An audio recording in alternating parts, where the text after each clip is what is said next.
Hi, everyone. This is Tish Squillaro, and welcome to Candor with Tish. Today, I have a special guest, Maddy Niebauer, founder and co-CEO of vChiefs, a company I actually got to work with one of my clients. I'm really excited to have her here today. I met with one of her members of her executive team as we fulfilled some of the gaps for one of my clients, which was just amazing. Her flexible executive staffing firm helps organizations add leadership capacity, fill key gaps, accelerate growth. A Stanford and Columbia Business School graduate, she has built an award-winning company while championing a smarter way to work and lead. Welcome, Maddy. I'm very excited to have you here today. Thanks so much, Tish. I'm so happy to be here.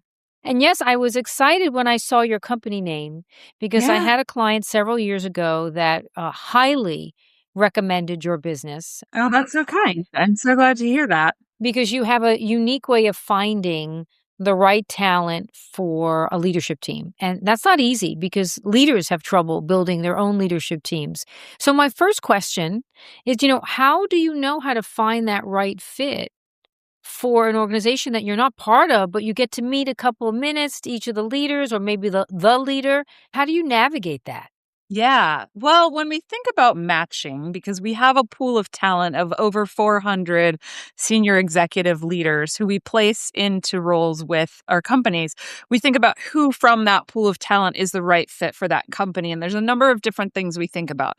First and foremost is functional expertise. So we do a lot in the strategy and operations space. So we staff chiefs of staff, COO, CFO, HR roles. And so just knowing what challenges the company is facing or what positions they're looking to fill is the first step of the process. And sometimes that might seem like an easy thing, but sometimes in each of those roles, there might be, a specific nuance. Even in HR, are they doing more hiring or are they rethinking their HR strategy or are they putting in a new HR system, right? And so different people in our pool of talent have different expertise even within each of those sub areas. So that's one. And then we also think about industry background. We have people across the nonprofit and the for-profit sectors. Within each of those, we have people with different expertise in different industries. And so where a client is looking for something really specific, we try to find someone from our talent pool to match that. Sometimes location is important to them. We typically work virtually, but sometimes time zones matter. And then I think the trickier thing to match for is really more work style and personality and how well is this leader going to work with this person. And I think there's a couple things there. One, we ask some probing questions to try to suss out any areas that might be red flags for clients or like real non-negotiables or ways of operating that are important to know before we jump in. And then the other thing I would say is just really more about our own hiring practices and the types of people who we have in our talent pool, because those people that we hire, we really look for people who are able to work autonomously and really take a project and run with it and not need someone to sort of hold their hand or guide them along. And so I think that more than anything is what we hear from clients is that they're amazed at how quickly our people can jump in and really make a difference with their executive teams. Well, I saw it firsthand. You definitely found a terrific hire, fractional. I mean, it wasn't full time, but it was a unique group. And you're right, skill and industry experience are going to be top notch, right? Because they have to fit that. But that behavioral side, right? I mean, I work a lot on just building the team chemistry, but when you have someone being parachuted in to fit an existing world and they probably have lots they don't know about what actually goes on, that's a tough spot to be in. So you're right. You must have very unique criteria as you try to find one of those utility players that have to go in, parachute and fix, because usually that's what they're doing, when sometimes companies don't want fix. And I mean, Yeah. I know you and I probably have similar war stories that, they want us to help, but actually when we tell them what we need to do, that's not what they really want. And we have to then convince them that, well, you need this. So have you ever been in a situation as one of the executives you helped put in fit your criteria, fit even the client's criteria, but they struggled to foster impact because it really wasn't what the company was ready for? Yeah. What I would say is there are certain examples that I can think of where it either wasn't a match because of sort of a style difference, right? Like we had one leader who was publishing a book and putting it out, and she wanted someone to come in and sort of give her a strategy to do that. And the challenge was we sent her someone who was really consultative and was asking her a lot of questions and like trying to have her take the lead and tell us what to do. And what she really wanted was someone who's just going to come in there and be the expert and say, this, you need to do X, Y, and Z, right? So that's sort of a stylistic difference. Mhm. It's not that the person didn't bring the skills they needed. She just wanted them to operate in a different Yeah, mode. the approach was different. Yeah, and I think the other thing that often happens, and you a little bit alluded to this, is sometimes leaders think they know what they want, or maybe they know what they want or what they need, but they're not willing to let go of control and trust someone else to do that. And so that's something that we try to suss out with our clients before we start with them to make sure, like, are you in fact ready to move forward on these things? And in cases where they're not, we may need to lean in different ways, or different parts of our team might reach out to that leader and talk through what feels like a challenge or feels like something that they can't let go and sort of coach them through that. Sometimes it works, sometimes it doesn't, right? I mean, our success rate is incredibly high, like 97% of our clients would consider our work a success with them.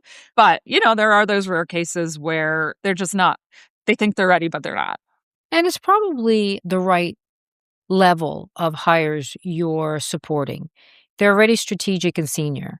And so they can handle themselves. Hopefully, we think they can handle themselves in sticky situations, which is when you are coming into an existing environment. You have to know how to play into the game that's currently going on and then manufacture ways to navigate to the right place to be. That doesn't happen overnight. And I think one of the things, especially in a chief of staff role, which is a lot of what we do, those people have to be really good at influencing other people that they don't directly manage, right? And Mhm. so it's really about understanding people's like underlying motivations for what they're pushing for and being able to really read the different motivations in the room and figure out how to get people on the same page. And so I think our people are pretty savvy at that and pretty good at working through group dynamics where maybe one person on the leadership team wants one thing and the other wants a different, and you sort of have to walk that fine line, especially as an outsider, right? There are advantages to that because you're not going to have to live in that culture forever. So sometimes like you can say the hard thing that other people who are going to stay there might not be ready to say. Um, but you always have to deliver it with the right professional gravitas that. Yeah, it's not what you say, but how you say it, as my mother would say to me many years ago, and I rolled my eyes, and today I tell my kids that. Like, it's not what you say, it's how you're saying it that's coming across because it's Yeah. true. Now, let me take a step back. In your business, I'm sure you have your own leadership team. I mean, Yes. the shoemaker without the good shoes. How did you manufacture? You have a co CEO title, so there's two CEOs. How have you structured your team? And what was it like to build your team when it's what you do for others? Yeah. Well, interestingly, a little bit I practice what I preach. So, vChief started 10 years ago. And for the first 5 years, we actually only had fractional executives supporting me to run the organization centrally, right? And then we had an incredible growth spurt post COVID, and we added like 15 people to our central team in a 9-month period, which is Wow. absolutely bonkers. But we 10x'd in 3 years, and it was just a really intense growth time, right? So, what that looked like in practice was, oh no, we have this fire over here. We're going to hire some people for that. Oh no, we have a fire over here. We're going to hire people for that. And I wish I could say it was like super strategic at the time.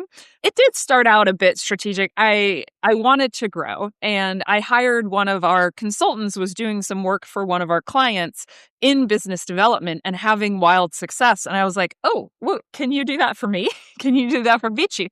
And so she was happy to do that, and she built our business development plan and then started hiring our sales team. And every time there was a new challenge, she would sort of take it on. So first it was the sales and marketing, and then our finance function fell apart because we had these outsourced people and it didn't work out, and we had to redo the whole thing and hire internally. So she took that over. And so it ended up she just kept taking over more and more of the team. And she then ultimately became my co-CEO because she ended up being the one who was Oh, running great. everything internally. And then I was focused more externally and doing more brand building and speaking, things like that. And that's how we sort of divided the duties in terms of co-CEOs. And I actually had to step back from the business a little bit a few years ago. And so she leaned in a little bit harder and runs most of the day to day now. Which is tricky. I mean, when you're the founder, and I've worked with a lot of founders, to be able to bring someone in and let them drive. Again, like everything else, it's, you almost have to tape your hands to your legs so you don't move, right? Let them drive, and they may drive differently, but they're still driving. And then also share in the decision making, right? So the other piece is you're so used to making decisions quickly, this, and all of a sudden you have to console or talk to, someone else about making decisions. So that was a big growth step for you, I would imagine, Yeah. right? Because that's not easy. It's true. And we actually spend a lot of time with our clients talking about zone of genius and how do you stay in your zone of genius as a leader. So, really thinking about the intersection of things that you are great at, things that you love doing, things that will move the business forward, and things that no one else is going to be as good as you are at those things. And that intersection is really your zone of genius. And how do you stay focused on that area and everything else that is a perpetual fire drill that is happening around you? How do you get that off your plate? How does that not become the thing that's taking over your mind and your to-do list and your calendar every day? And so that is something that we help clients get to that space where they can really focus where they have the most impact. But I had to do that too. And that is hard work to say, like, oh, this is something that I am good at and I love, but in fact, like someone else could do that just as good as I could, but they can't do this, right? Like no one else is going to be the founder who can get on a stage and talk about our growth journey, right? Only I can do that. Our co-CEO to some degree, right? But like the one piece that I didn't want to let go of was matching clients and consultants because I thought I was just like the magic whisperer who knew all the things and I was so good at it. And I got such a sense of like personal satisfaction when I made that perfect match. And then a client would come and say, "This is my need." And I'm like, "I know just the person for you." And that brought me so much joy. And it was so hard to let go of, but we grew from, having 50 consultants to now over 400. And so, I don't know all the consultants anymore, so I can't say this is the right Right. person. Now we have whole teams who run both of those departments, right? The sales and the client matching. And so I think it's just sort of knowing when to get out of your own way, right? Like I had to, it wasn't until I went on a vacation and I was like, I'm not going to work for the next 3 weeks that someone else did it and then did it just as well as I did. So I was like, oh, okay. I guess I'm not the unicorn I thought I was. No, well, look, you are in your own right, but you've learned to let others take things on. I mean, you Yeah. probably could still do it all, but you wouldn't be as big as you are, and you wouldn't be able to service as many clients. Yeah. I mean, that's the thing, right? Like, I think you have to learn how to let other people lean in. Now, as someone who sits with the clients and talks about what they need, how often do you have to help them figure out what they need? Yeah, there's always some of that. Yeah. And it's not something I actually do anymore. But when I was doing it, clients will come to you with what they think they need. And then we had a diagnostic process, a needs assessment where we look at all these different categories of things we can do and just try to identify where are the gaps in each of those areas and like where might we lean in. And sometimes, they thought they had problem A, but then you also see problem B, C, D, E. Hmm. And so you sort of guide them to say, we can do this. Let us know if you want us to. More often, actually, what happens is they come to us with a need, we meet that need, and then they come up with their own list of like 85 other things that they're like, oh, you were so good at getting that off my plate. Now you can take care of this also. um, so what I would say is we just have a lot of shifts in our projects. We work on like a monthly retainer model, so it's not project based. Like people can use us in whatever ways they see fit. And that often just changes a lot over the course of an engagement. I would imagine. I mean, same with my business. When I'm brought in, there's always something not working. I wish they'd bring me in while it's all working well, because I do think a lot of the teamwork that I do is to enhance what's already a great foundation. Most often, I'm brought in to build the foundation with them because they don't have certain pillars. of like trust or accountability on one another. And so when you have to navigate right people, right seats diagnosis, that's when you would be a perfect come in, because what we've outlined is that that seat has someone terrific, but not the right fit anymore. Right. And Mm. sometimes it's how do you navigate that into a, okay, what is the right role for the person that's in it now? And can we give them another seat? And how do we find that person that now is going to catch up and fit in? It's not easy. So I do see why it would probably shift, where you think someone's coming in at this and then they take on these other things. And before you know it, they may have a whole different job than they thought they were getting, but it's a good fit for them, right? It's a good fit for them. Yeah, exactly. And like you were saying, like it would be great if people brought us in when things were going great to sort of emphasize or build on that. Often we're coming in when it's like, oh, this person suddenly unexpectedly left, or, that some other sort of big fire drill that needs to be dealt with. So it's not always a place where you can operate really strategically around like, Hmm. okay, in a perfect blue sky world, we're gonna do this. It's like, no, these are the fire drills that are happening that need to get dealt with right this second. Now, is AI impacting what you do? I mean, AI is everywhere. It's on every conversation. It's in every It conversation. is. And it certainly is a very important sort of evolution for all of us.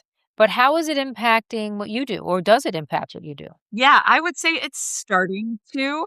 We are definitely thinking a lot about it internally, both in terms of our systems and the way that they function and ways that we can automate our processes and learn and grow as we implement them. So there's definitely things that we are using internally, even just things like not just having AI take notes from our call, but also feeding it previous scopes of work and then having it take the notes and building the scope of work, but also having it listen to the sales call and give feedback to the team members who are doing the sales calls. And so there's just like so many different ways that we can lean in and use it. I'm actually really excited because next week I'm going to a hackathon. I'm in an organization called EO, Entrepreneurs Organization, and they're having AI experts come, and my co-CEO and I are spending the day, and the goal is to come away with like an AI tool actually built that you are able to implement in that one day. We'll see what we do, but I'm excited about it. More importantly, I think how we're thinking about it for clients is, there's a lot of different levels of expertise on the AI front. And I think by and large, our clients are maybe not as sophisticated as some of the big, enterprise level organizations. So they're thinking about AI. They might be using AI in simple ways, replacing Google, right? Or using some simple agents or other things like that.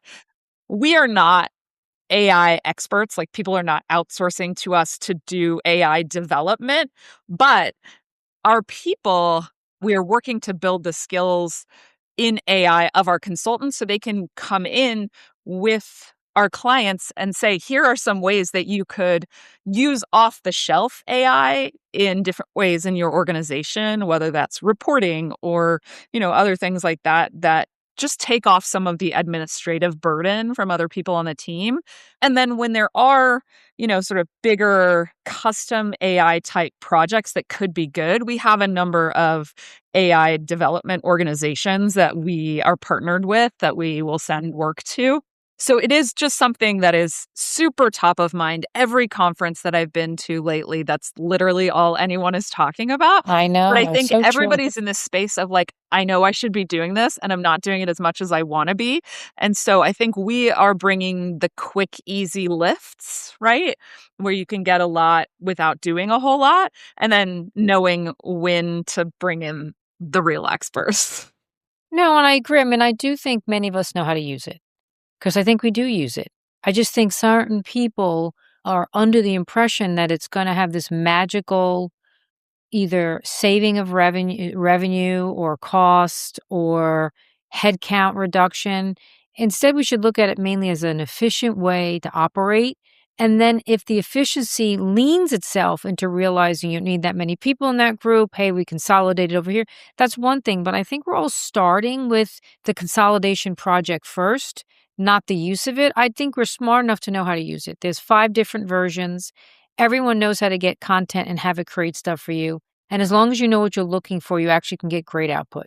And then you use it. The note taking, it's great. I mean, everything's summarized for you, right? I mean, it does make everyone's life easier from the standpoint of being efficient, but I don't think it replaces anyone just yet. And who knows, maybe down the road it might, but I don't think people should panic over that. And I feel like a lot of the panic is it saving me money somewhere? Well, it depends how you measure money. If Right. you're being more efficient, it probably is saving you money. Doesn't mean you have to have a headcount reduction. So I do think there's a little bit of us calming down and realizing, wait a minute, we are all using it. My kids use it.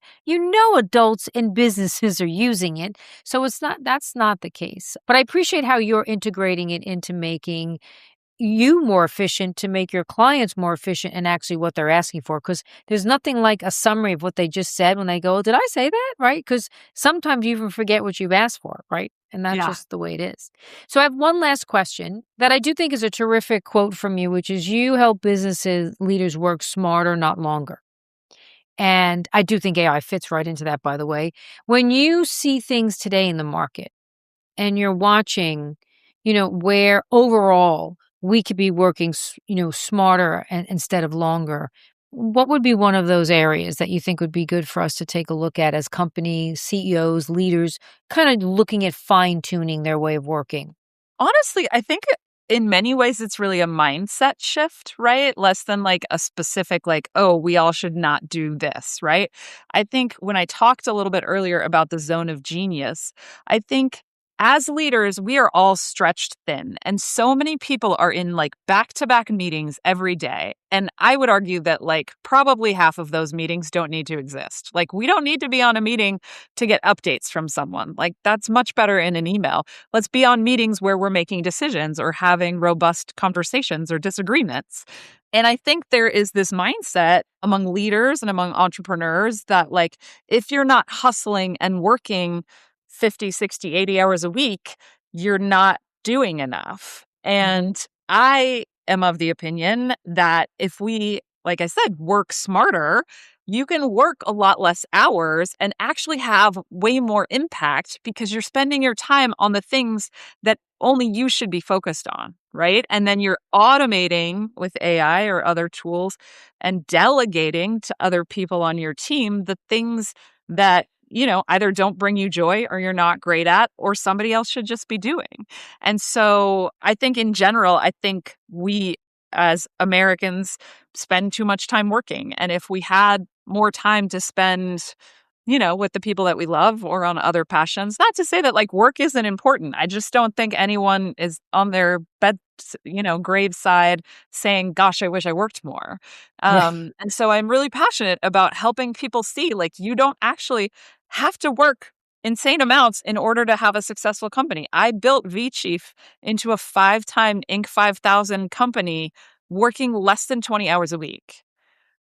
I just don't think you have to. And so that is what I hope to show people.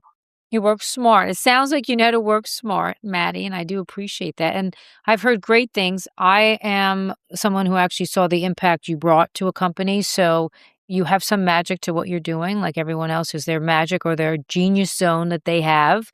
And it is a matching game. I mean, I do think matching right fit is an important element. And if you can guide your clients to do that in those very critical roles, it's priceless. It really is. And you don't have to spend a lot of time to know what's a right fit. They just have to be willing to listen. And Yeah. it sounds like your clients do listen. So thank you. I mean, Maddie, it's been great to spend time. And I look forward to seeing more of vChief growing and you talking more about things. And I am of the same wavelength you are. I don't think I want to work longer. I do just want to work smarter. So with that, I appreciate your time today. Thank you so much, Tish. It was a great conversation. I really appreciate it.